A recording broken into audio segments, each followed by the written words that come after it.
Қазалы қаласы Қожа Нұрмаханов атындағы номер 95-ші орта мектебінің 6-шы сынып оқушысы Байза Ғабылаймын. Менің тақырыбым IT мамандығы болашақтың кілті. Енді мен IT мамандығының шығу тарихын айта кетейін.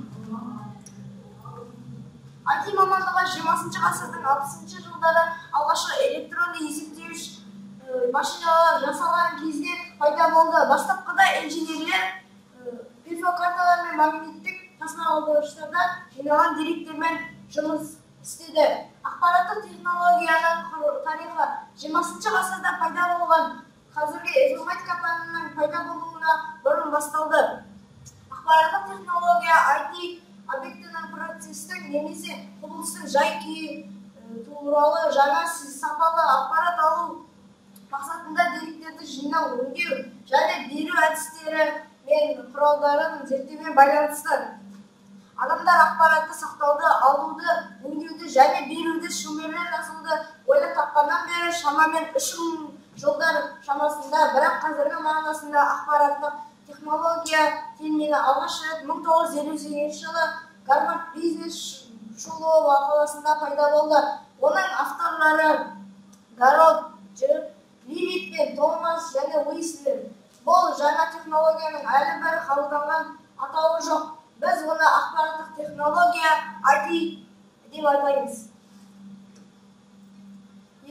Менің IT мамандығына қызықтыру себебі менің бағдарламаға деген көзқарасым 4-ші сыныптан басталды. Оған себепкер болған информатика пәнінің мұғалімі Баймаханов Қайрат ағай мені бағдарламаға деген қызығушылығым болғандықтан мектеп оқушылары арасынан таңдаған болатын.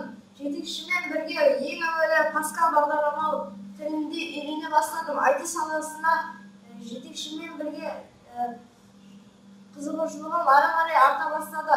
Уақыт өте келе Python бағдарламау тілінде синтаксисін үйреніп, олимпиада есептерін шешуге дайындалып жатырмын. Қазіргі уақытта Python бағдарламау тілінде көптеген олимпиада есептерін шығару жолдары үйреніп жүрмін.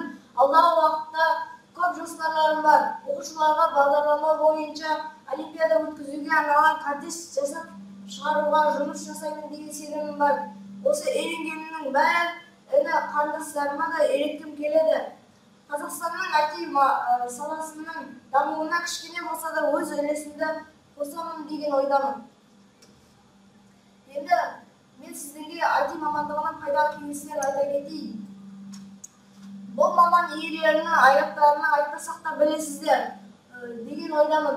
Қазақстан бойынша үлкен жалпы жұмыс беруші сайттардың бірі HeadHunter'ге кірсеңіздер, IT мамандары керек етіп жүрген компаниялар негізі 300 мыңға дейін айлық табыс бере алады.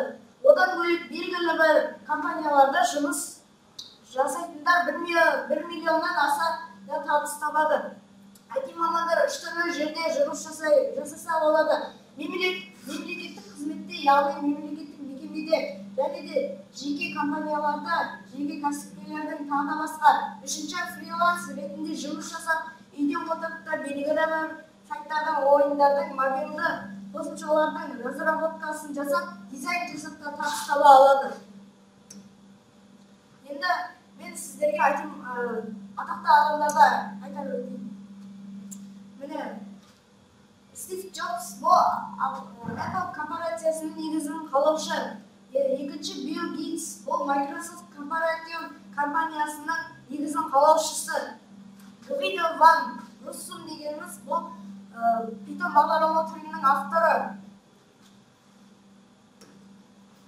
Ал енді осы IT мамандығының оң және кері жақтарын айта кетейін. Оң жақтары, IT мамандығының оң жақтары жоғары төлемақы, мамандықтар арасындағы сұраныс ең көп болатын, мамандықтың иесі болу және кейде жоғары білім болмай-ақ жұмысқа тұру мүмкіндігі бар. Және де тәжірибеде ешбір жұмыс орталығында істемей-ақ алуға болатын мүмкіндіктің болуы.